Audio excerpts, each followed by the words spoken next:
Today is May 29th, 2020, and it marks the 567th anniversary of the Fall of Constantinople, a legendary siege which will be covered in today's mini documentary thing. I will be covering the history of Istanbul, Constantinople, the Byzantine Empire, the Ottoman Empire, and show what will happen to give birth to a modern-day nation. In the site, which is now Istanbul, for over 3,000 years, those prehistoric settlements are no longer around.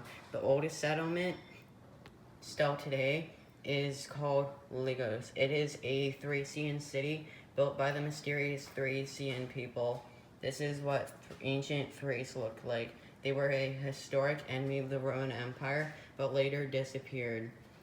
This is the Topkapi Palace. The ruins of a few walls from Lagos are inside of it. This wasn't built for another 1,000 years.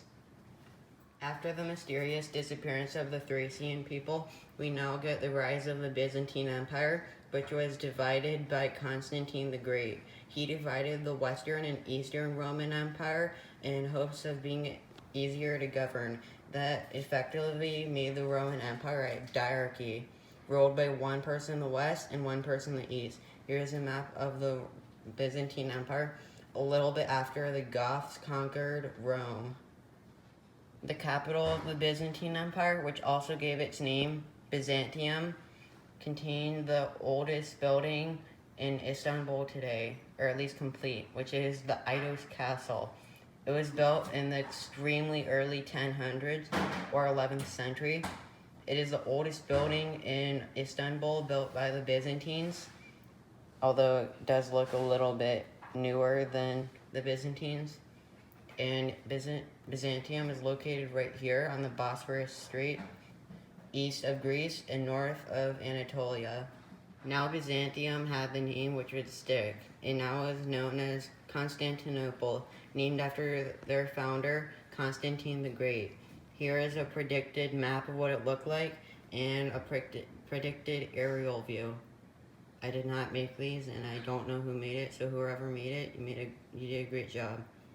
This large building looking like a Colosseum was the Hippodrome. It was the famous spot for events.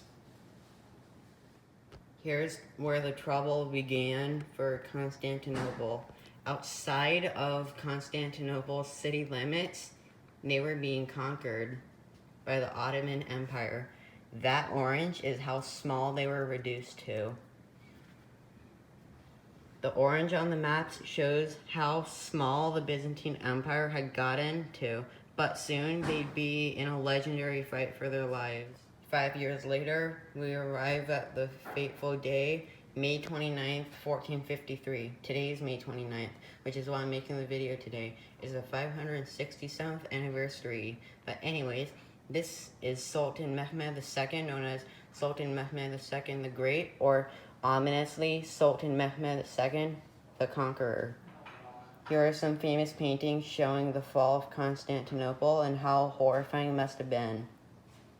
After 1453, the Ottoman Empire didn't really grow much, and they existed all the way up until the 1920s, when they were complicated by World War I and World War II, and where they are eventually dissolved. We now have the country of Turkey. Istanbul is the largest city, but the capital is Ankara.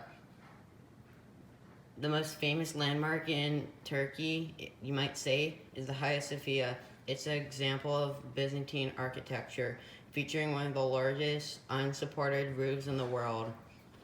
And with that, we have a new nation. Turkey. Here's the flag. So, this is the result of these 3,000 years of history. And as always, thanks for watching. Don't forget to like and subscribe. I spent a good amount of time working on this video. Thanks for watching.